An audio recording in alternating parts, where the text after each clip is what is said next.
Hello everybody, welcome back to episode 3 of the Diagnostic Download. Thanks for joining me, guys. I'm here with Jacob, Winston and Tim again.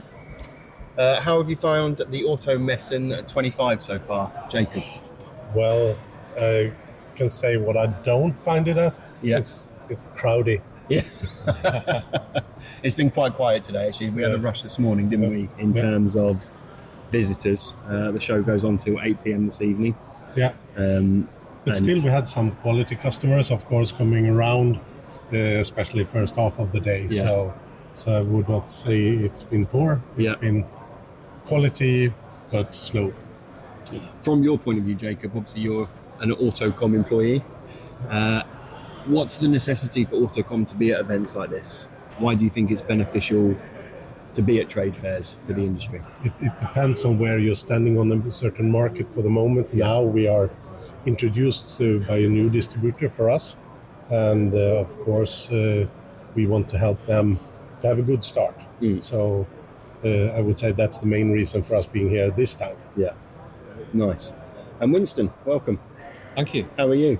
I'm all right. Yes, Good. very well. All the way in from the UK yesterday? All the way in from the UK yesterday. Yeah. Yes. Yeah. Can you just take a couple of minutes and explain what your role in the industry is? So I'm the Managing Director of the Equipment and Tool Institute.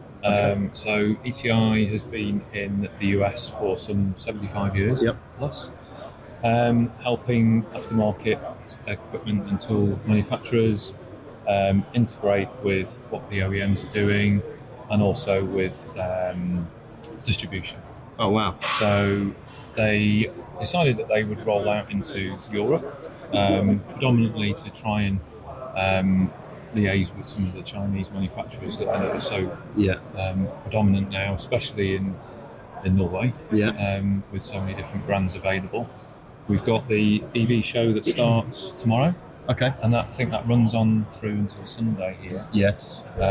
So that's going to be interesting. They've got 3 models that are going to be launched there. Wow. So it's an opportunity for me to come here, try and make some contacts within those new brands that guys like you at Opus and Autocom are needing to be able to put on your tools so that your customers can fix the cars properly. So yeah. Sounds like an interesting role.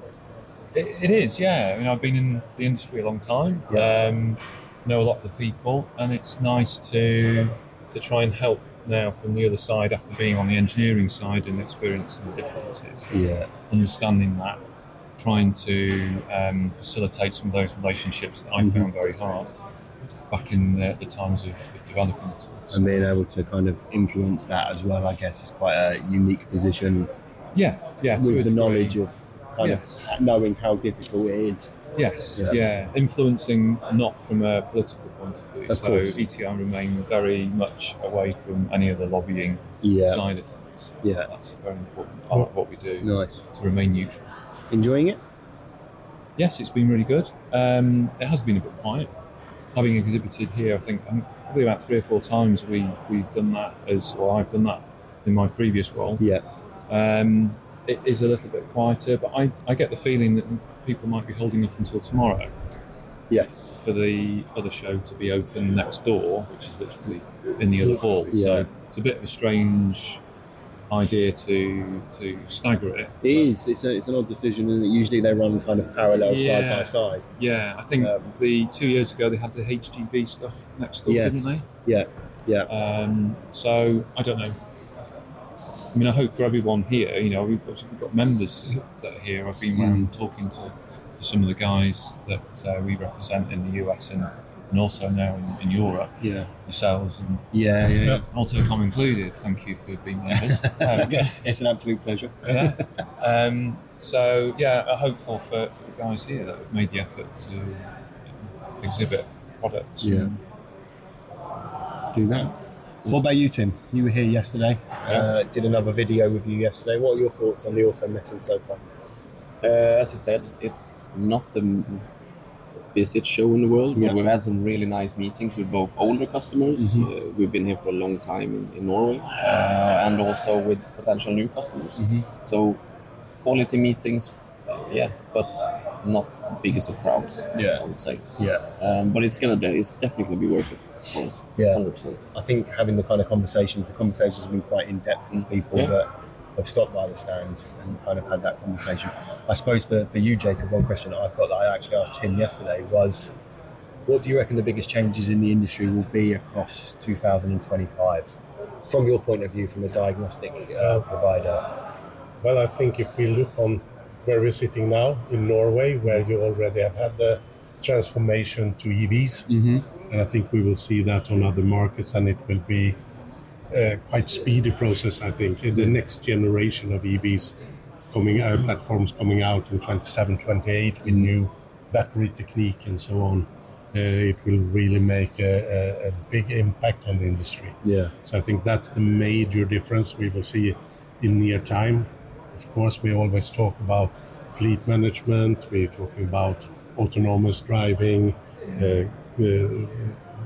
driving without driver, and everything around that. And of course, things like that will happen. Yeah. But it will be very slow in the beginning. It will be in some parts of some cities in Europe and the rest of the world. So I think we will not see that not before 2030 in some wider extent. Yeah. So I would say the takeover from going from fossil to electric, I think that's the major shift that we will see. Yeah, I was going to say, because you guys in Scandinavia have adopted that quite quickly, haven't you, in terms of the EV? What's the percentage of vehicles on the road that are EV over there? Well, if you go in Norway, it's more than 50. Wow. Actually, that are fully electrical. Yeah. We're not talking about hybrids or anything like that. It's fully electrical. Yeah. For the first time for over 50 years, last year was a year where it was not a Volvo model being the most sold car. Yeah. It was actually the Tesla Y. Wow. So that's also some big change that we can see also in Sweden. But Norway is a little bit ahead. I would say Sweden is probably country number 2 when it comes to EVs. But we can see it happens all over the place. Yeah, I suppose an interesting question, especially from my point and probably yours, Winston, is in the UK we don't really have the infrastructure. What's it like in Scandinavia? What do you guys do different to adopt such a high level of EV vehicles? Well, I think when it starts, it goes quite fast. Yeah. If we see, first it was the Tesla charger stations, and then it came superchargers on the gas stations. So we have it in Circle K, we have it in Q8 and all of the gas stations now. Yeah. And I think that's what we will see when the gas station starts to put on chargers, and it goes quite fast because the technique is there and they want to earn money on that.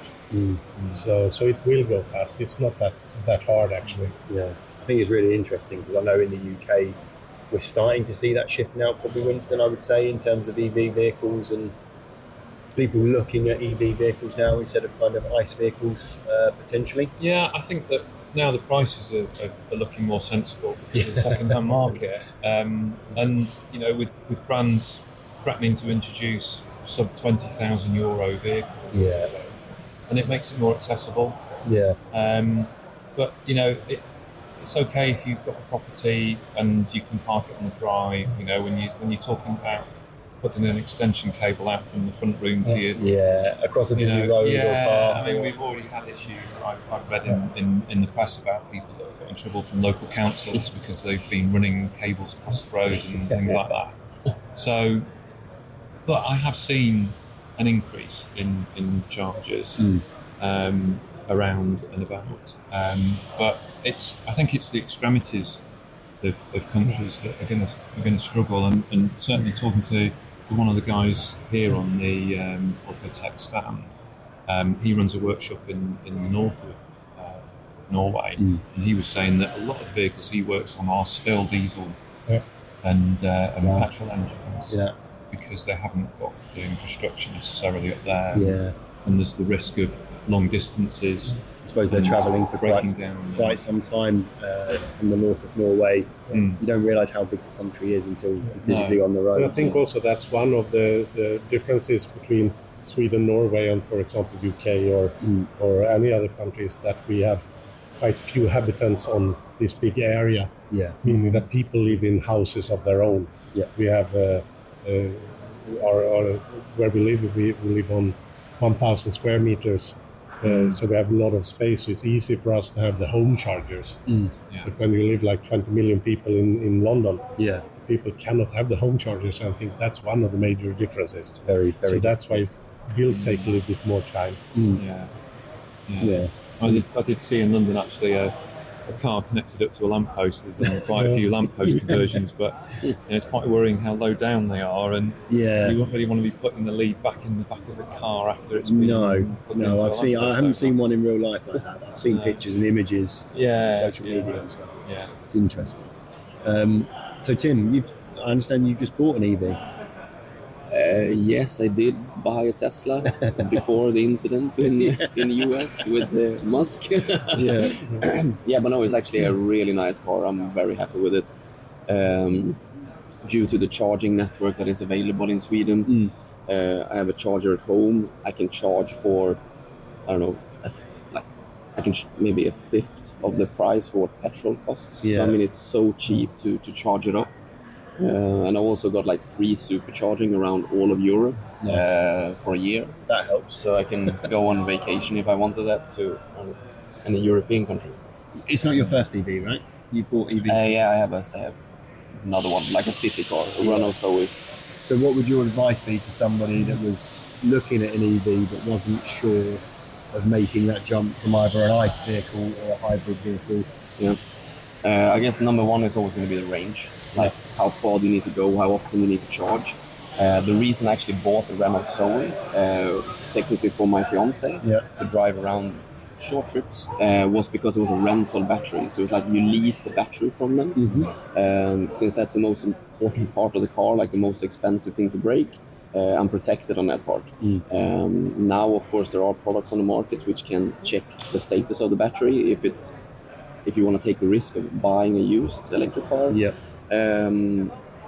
Given the amount of money I paid for the Tesla, I really wanted to have a new one with warranty. I didn't want to risk that when it's a lot more money, like several times what the Zoe cost. Yeah.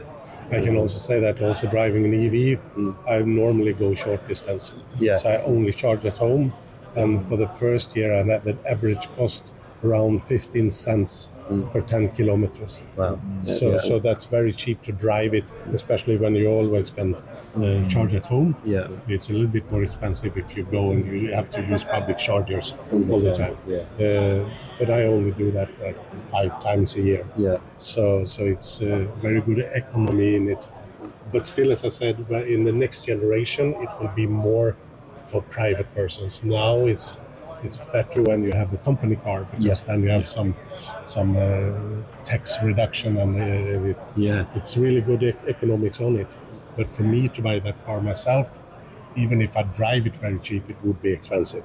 So I would say, if you're a private person, wait to next generation, because then the prices will come down.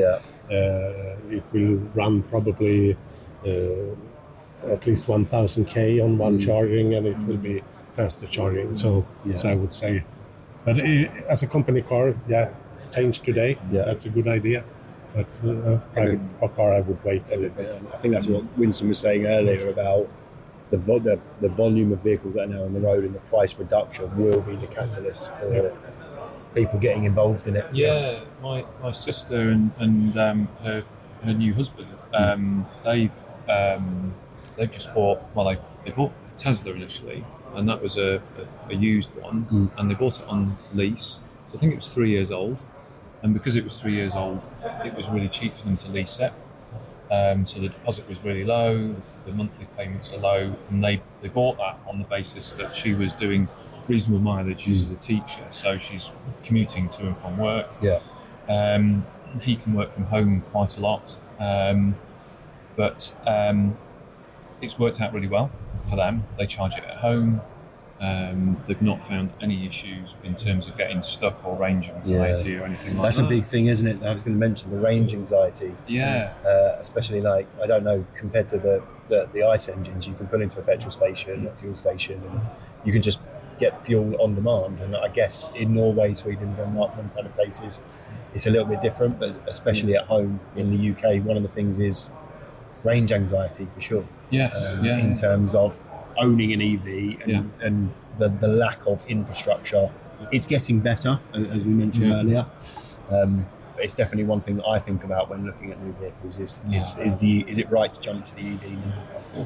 Because obviously we're all from different kind of backgrounds and we all supply different things and coming at this from different angles. Do you think and this is a question to all of you, the independent sector is tooled up to repair safely, efficiently, effectively the EV market that's on the road? Yeah, we are actually looking into having a project looking into battery repair equipment and how you can combine that with different kind of diagnostics. I mean, you can do like a static diagnostic on the health of the battery today, and we also can do dynamic by charging or driving the car. But what we actually can see, and you also have this big test in Canada, it's that the quality of the batteries also for the older EVs are extremely much better than we thought from the beginning.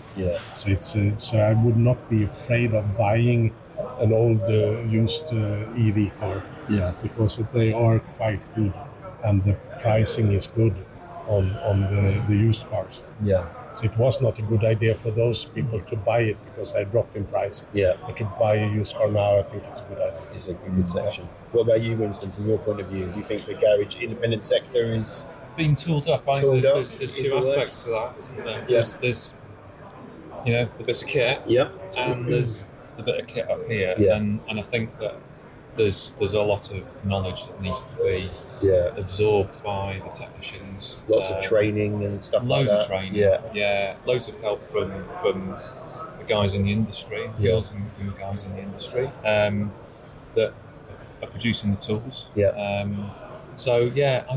think tooled up in terms of equipment, there's lots of stuff. There needs to be probably some better understanding of how to measure these things. New kind of equipment and new kind of technicians, because it's more software engineering than mechanics. So that's also a shift in the independent market industry. You have to look into how you educate the mechanics today, because they need to be into software in another way than before. So software-defined vehicle is coming. So that's why what actually we are working together with the remote services is very important, because you cannot find the new technicians and you cannot educate all the old ones. So they really need help remotely to work on these new cars. So I think that's also something that is very important why we two work together, for example, is to be able to help the workshops during this shift. So they still can stand strong on the other side. Absolutely. What about you, Tim? You deal with the kind of the distribution network for your business. Do you see kind of this kind of questioning coming back from the distribution network that you operate with in other countries? Because you cover, as we discussed in the previous video, you cover quite a large area. What are you hearing? So I guess it's a little bit different.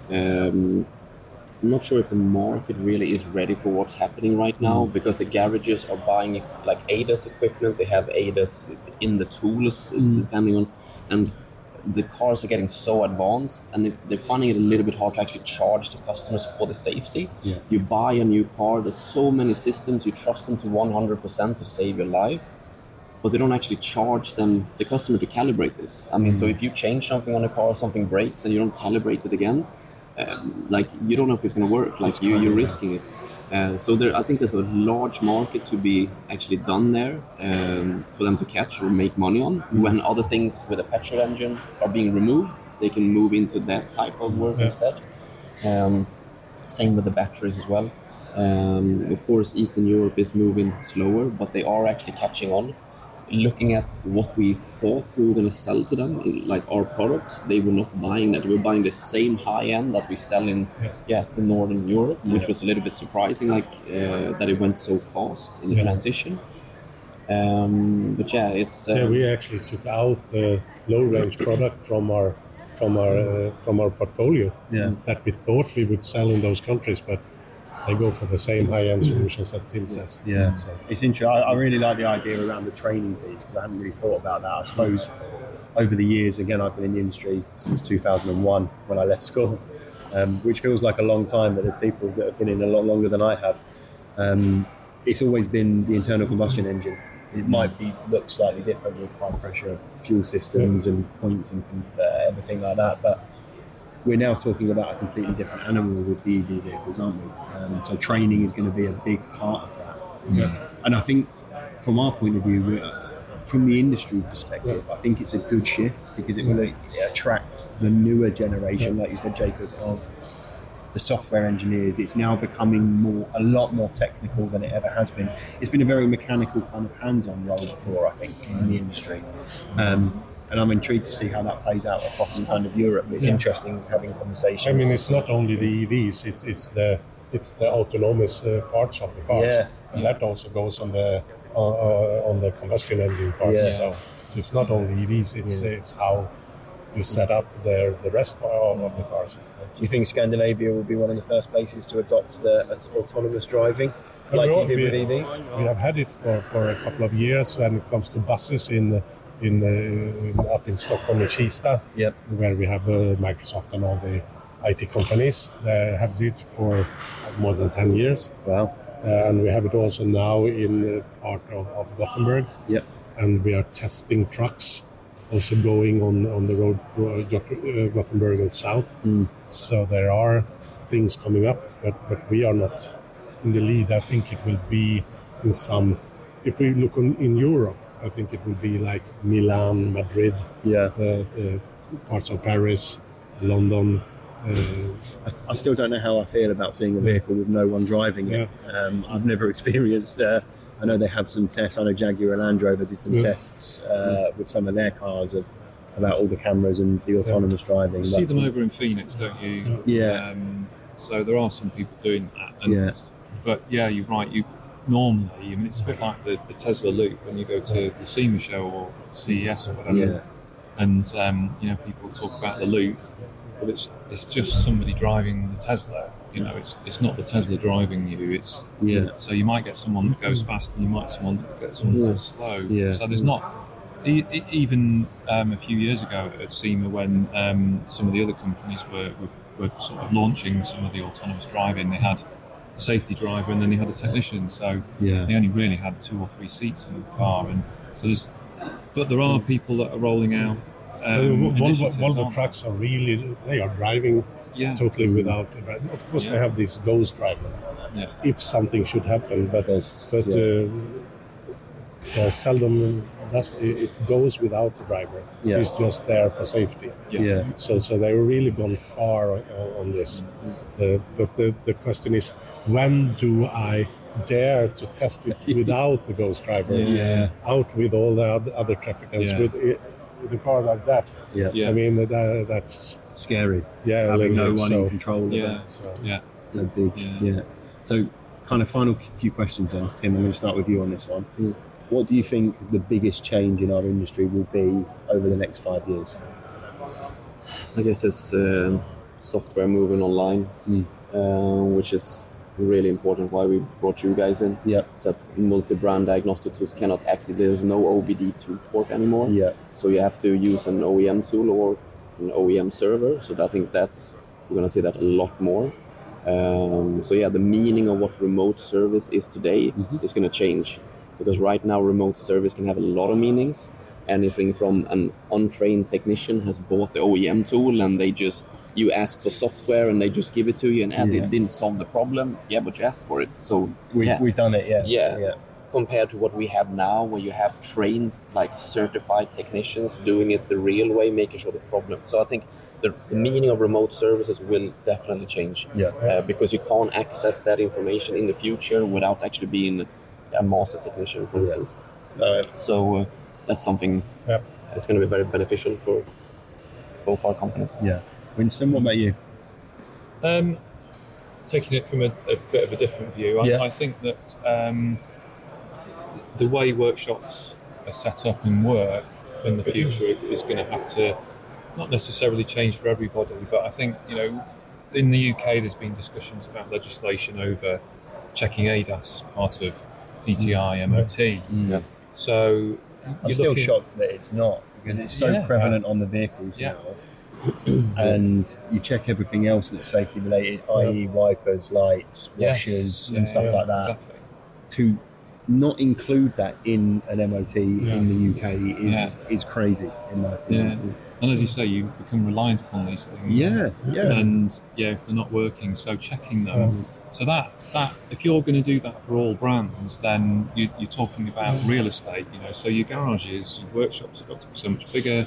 They've got to conform to, a lot more than people have got right now. And I think it's going to be either people will specialise in that. I think it's going to be very difficult to be able to run a multi-brand workshop and have enough space to be able to perform some of the MOT work and the time that it's going to take. I also think it's a little bit strange. I don't know how they are talking in CETA, for example, but if I was a part of CETA management, I would really lobby for calibrations to be in inspection. I would really do that, because they will also lose some of the work they are doing today. They will also shift, and I think it will go on more checking things that should be self-checks, like the OBFCM now coming in there.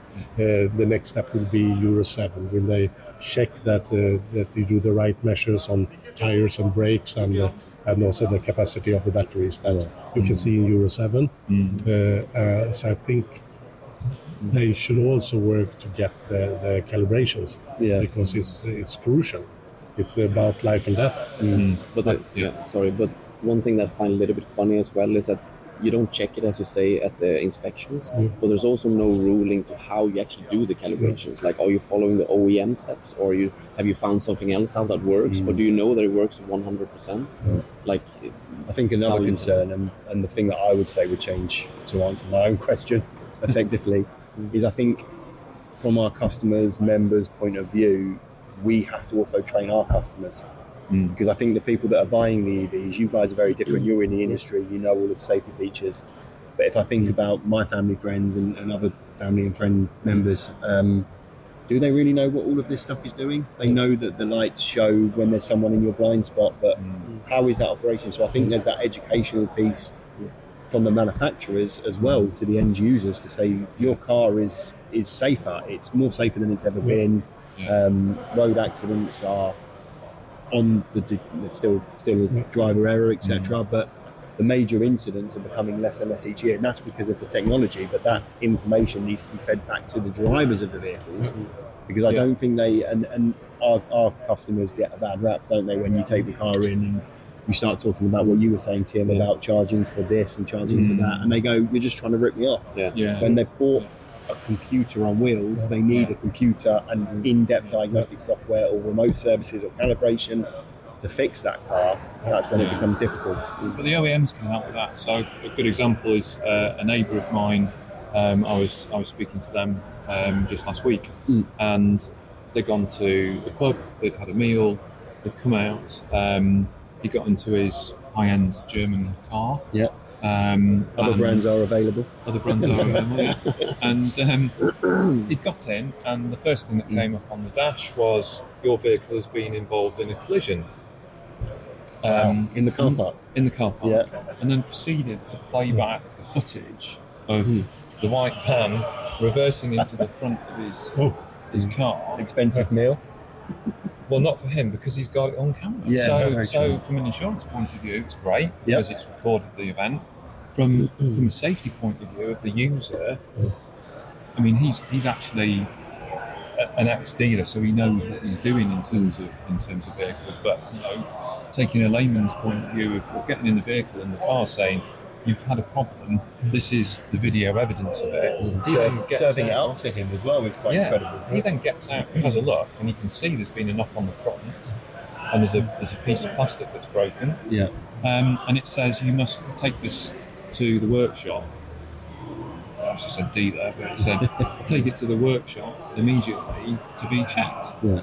Which is the right thing to do, because it had pushed one of the PDC sensors in, which no doubt is used for some of the other ADAS systems in combination of the cameras and the radar and stuff. And that's the kind of stuff that I'm talking about that needs to be kind of communicated. People don't know that. They might look at it and go, "Oh, it's only a scratch," but it really does have a knock-on effect on the safety of the vehicle, which in turn has safety implications for the passengers, pedestrians, and all of that, which is really interesting. Yeah, you miss themselves. Kind of paint. Yeah, but you also miss some parts of the business. Do you see ADAS equipment, or do you see calibrations being done in tire shops? Yeah. That's very good. Very seldom, but they really need it because they change the dimensions and do a lot of stuff on the cars that really affects the ADAS systems. Yeah, I think one final question from me then. What is one thing about our industry, customers, members, owners, whatever, that we don't like at the moment? What would, if we could change anything between us? Mine is, and again, I've mentioned this before on video, it's the lack of investment and the way that our industry is looked at, especially in the UK. I think it's fair to say it's seen as, and as Jacob said earlier, these things are becoming more and more complex with more and more safety features on.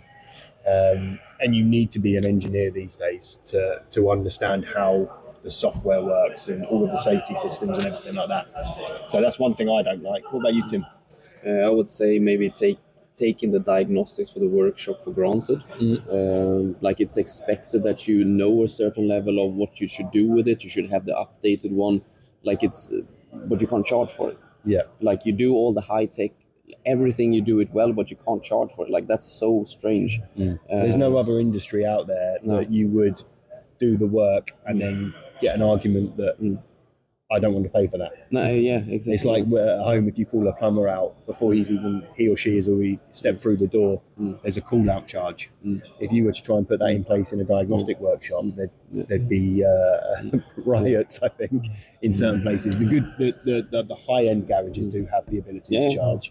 But there is, again, it's an educational piece, isn't it, from that? Yeah, and also like being mandatory for the calibrations for it to be done right. I guess that's whether it's legal or somehow mandatory. Interesting. Otherwise, you can't get by it. Jacob, what about you? Yeah, I think that's one thing that we are walking around the safety aspect of things. So we don't do this because the investment is a little bit too high. And I have the problem to charge my customers or whatever it is. So what we actually are doing is that we are playing poker with the safety of the new cars that should be extra safe from the beginning. I think that's one aspect. The other aspect is now when it comes so much, let's say, software in the cars, we need to protect it, and that's with this kind of algorithms, secure gateways, and so on. And I think that's good. But what happens in this industry now is the business models around it from the OEs are really, I would say, risking the right to repair because the total amount of cost around it, since they charge so much in the different models, might kill the independent part of the industry on for our sake, diagnostics and so on. So I'm a little bit afraid of the right to repair, actually, how it can stand in this environment because of the costs. It will cost too much to actually be able to work on any car as it looks now. And hopefully there will come some kind of guidelines or actually rules around it from the commission, I hope. Legislation. Because it's going, some of the companies are really decent in it. They want us to be able to fix the cars in the best way. And some of the OEs they see is as a new moneymaker. And I am a little bit afraid of that development. And carrying on. Winston, what about yourself? What do you think, or what do you not like about the industry currently?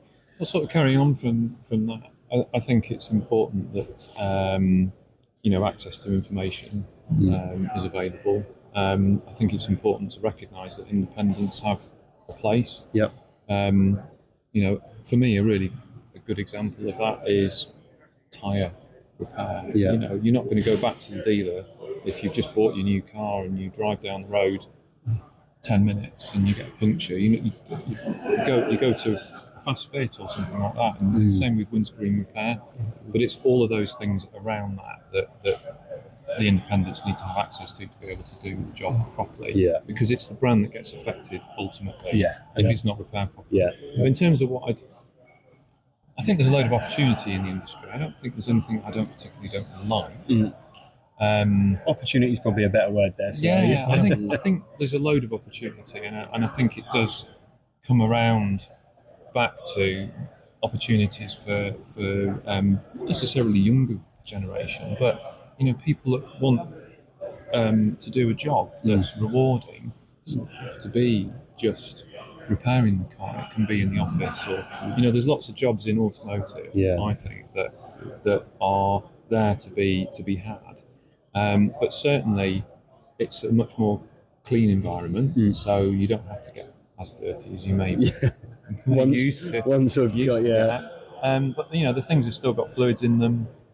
They've still got brakes, and I think that really it's more about trying to educate the people about the opportunity that automotive has for them, and it can be a very lucrative career.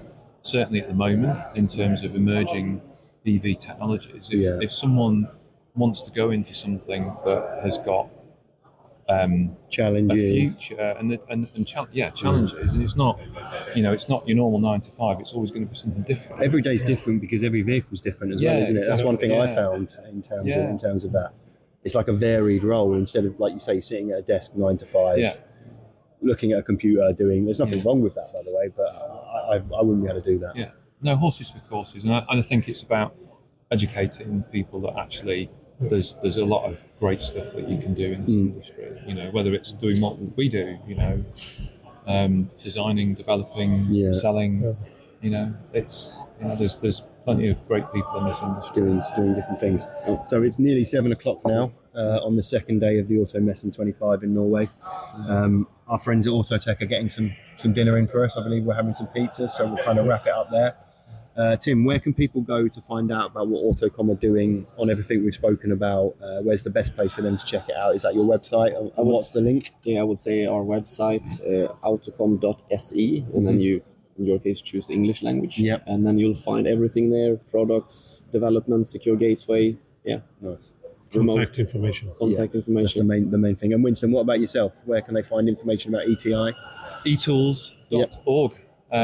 So you can find out about what we do as an organisation, not-for-profit organisation, and see who our members are and see what products they got, because we have all of that listed. Lovely. Yeah.